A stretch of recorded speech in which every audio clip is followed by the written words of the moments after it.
Hello friend, आज की इस क्लास में आप लोग का स्वागत है। आज की इस क्लास में हम लोग फिर से 4 मिनट में 10 ऑब्जेक्टिव क्वेश्चन करने वाले हैं, तो आप लोग क्लास में अंत तक बने रहिएगा। और आज हम लोग हिंदी के ऑब्जेक्टिव क्वेश्चन करने वाले हैं, तो चलिए क्लास को स्टार्ट करते हैं। अगर क्लास अच्छा लगेगा आप लोग को तो क्लास को लाइक और चैनल पर नए होंगे तो चैनल को सब्सक्राइब कर दीजिएगा।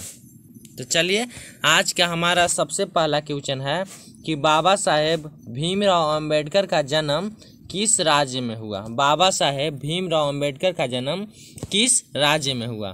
तो बाबा साहेब भीमराव अंबेडकर का जन्म मध्य प्रदेश में हुआ था। कहाँ हुआ था? मध्य प्रदेश में। मध्य प्रदेश के महू में हुआ था। याद रखिएगा आप लोग, कहाँ हुआ था? मध्य प्रदेश के महू में हुआ था। और कब हुआ था?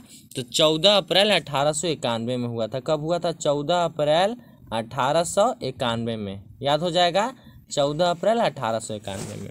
फिर चलिए आगे क्वेश्चन पे चलते हैं। आगे क्वेश्चन है कि भारत में जाति प्रथा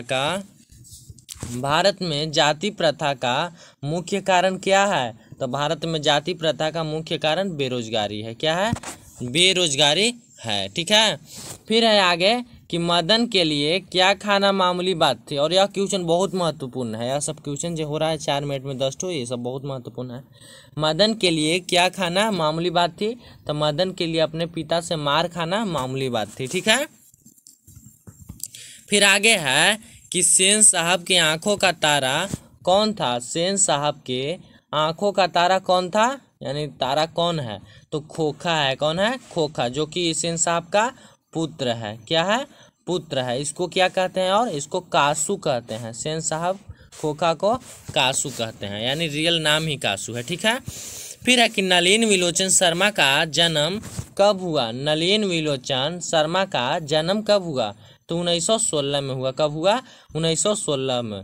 और यह कहानी लिखे हैं विष के दांत। कौन सा कहानी लिखे हैं? विष के दांत कहानी के लेखक हैं। कौन? नलिन विलोचन शर्मा, जिनका जन्म 1916 में हुआ है। ठीक है। फिर आगे चलते हैं क्वेश्चन में कि प्लेटो और कॉन्ट हो जाएगा। यहाँ पर शायद प्लेटो सिर्फ लेते हैं। प्लेटो और कॉन्ट कौन थे? महान थे। तो प्लेटो और कॉन्ट महान थे। क्या थे? तो महान दार्शनिक थे। प्लेटो कौन था? महान दार्शनिक था। ठीक है। फिर है कि स्वामी विवेकानंद ने वेदांतियों का वेदांती किसे कहा है। स्वामी विवेकानंद ने वेदांतियों का वेदांती किसे कहा है? तो मैक्स मूलर को कहा है। किसे? मैक्स मूलर को कहा है। याद रखिएगा, किसको कहा है? मैक्स मूलर को कहा है। अगर यह क्वेश्चन को और पलट के पूछे कि मैक्स मूलर को किसने वेदांतियों का वेदांती कहा है, अगर यह क्वेश्चन पूछे तो आप लोग क्या आंसर दीजिएगा? तो स्वामी विवेकानंद ने कहा है। ठीक है। फिर आगे है कि मैक्स मूलर का जन्म कब हुआ। मैक्स मूलर का जन्म कब हुआ? तो मैक्स मूलर का जन्म 1823 में हुआ। कब हुआ? 1823 में हुआ। मैक्स मूलर का जन्म कब हुआ? 1823 में हुआ। याद हो जाएगा। फिर आगे क्वेश्चन है कि वारेन हेस्टिंग को कितने सोने के सिक्के मिले थे। वारेन हेस्टिंग को कितने सोने के सिक्के से भरा घड़ा मिला था। ठीक है। घड़ा हो जाएगा, घड़ा मिला था। तो हो जाएगा 172 मिला था। कितना मिला था? 172 सोने के सिक्के मिले थे। ठीक है, हो जाएगा।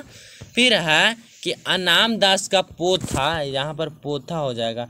अनाम दास का पोथा उपन्यास के लेखक कौन है? अनाम दास का पोथा उपन्यास के लेखक कौन है? तो हजारी प्रसाद द्विवेदी। कौन है? हजारी प्रसाद द्विवेदी। ठीक है। और आप लोग हमको कमेंट करके बताइएगा कि नाखून क्यों बढ़ते हैं के लेखक कौन है। नाखून क्यों बढ़ते हैं के लेखक कौन है। ठीक है। नाखून क्यों बढ़ते हैं के लेखक कौन है, यह कमेंट करके बताइएगा। तो चलिए इस क्लास को हम यहीं पर बंद करते हैं। और अगर आपको इसका नोट लेना होगा तो आप हमारे व्हाट्सएप ग्रुप में जुड़ सकते हैं।